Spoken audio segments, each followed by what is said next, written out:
I want to talk about three things. First, I want to introduce you to Gensler, and then I want to talk a little bit about globalization, some of the same information that you described, and then finally I want to talk about a couple projects that we're doing I think are very exciting as far as the future of cities.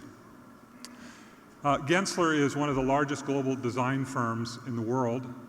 We have over 2,500 people in 40 locations, and last year we served more than 2,000 communities in 83 different countries.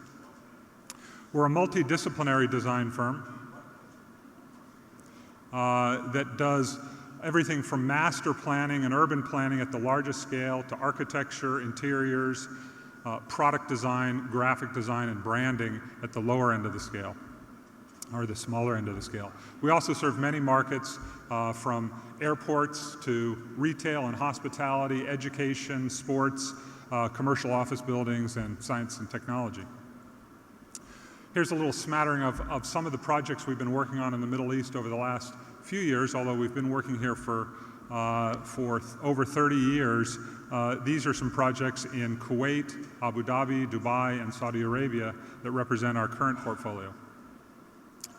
This is the information that was published in 2009 by the United Nations on the growth of cities. And it says that in 2009 we had just surpassed 50% of the world's population residing in cities, and it projected by 2050 that 70% of our population will reside in cities.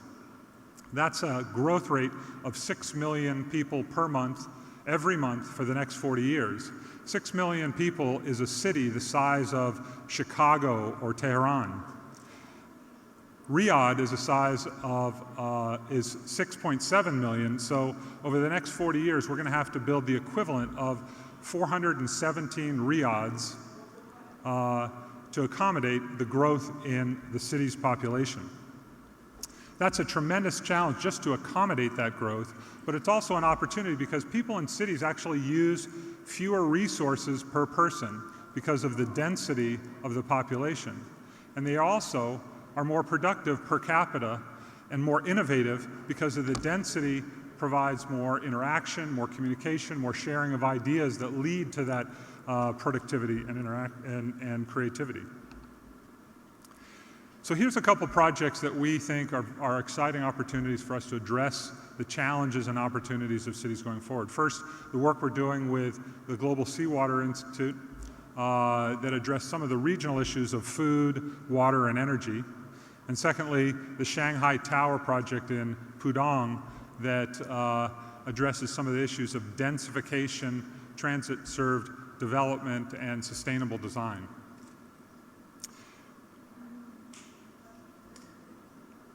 This image is an image of a project in Egypt on the Red Sea. It's an integrated seawater agricultural project that takes seawater and supports a whole economy around aquaculture and agriculture. It's 50,000 hectares of land to develop.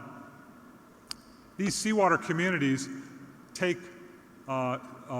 pump seawater onto arid, non-agricultural grade land and support aquaculture through a series of ponds and canals.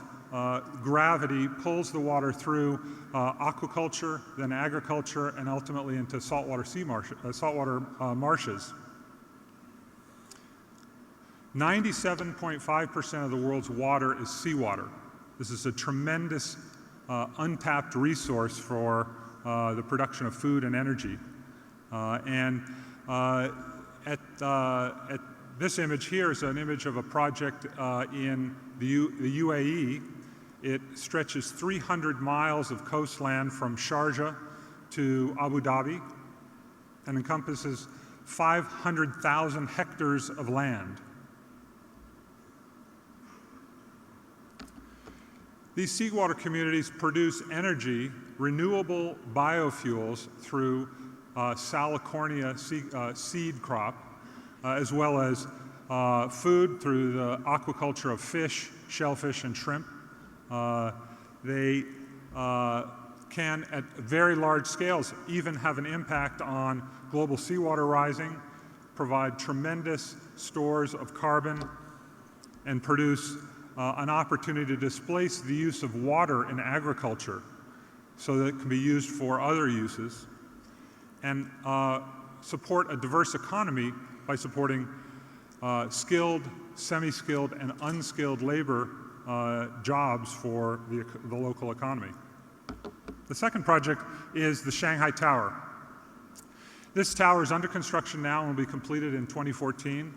It will be the second tallest building in the world behind the Burj Khalifa in Dubai.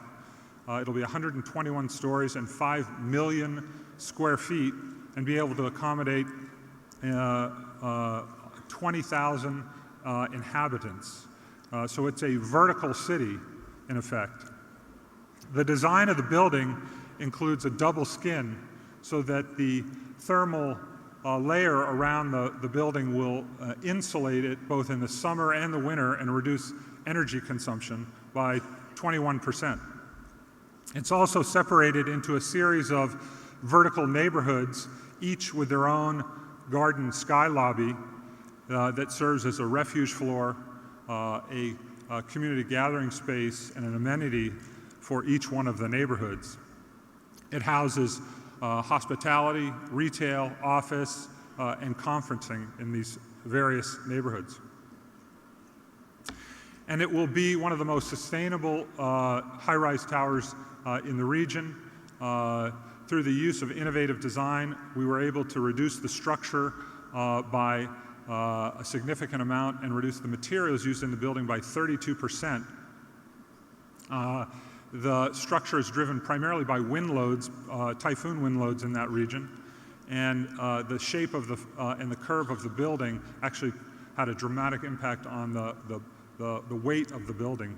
And then through integrated water and waste systems, we were able to reduce the amount of water used in the building by 40%.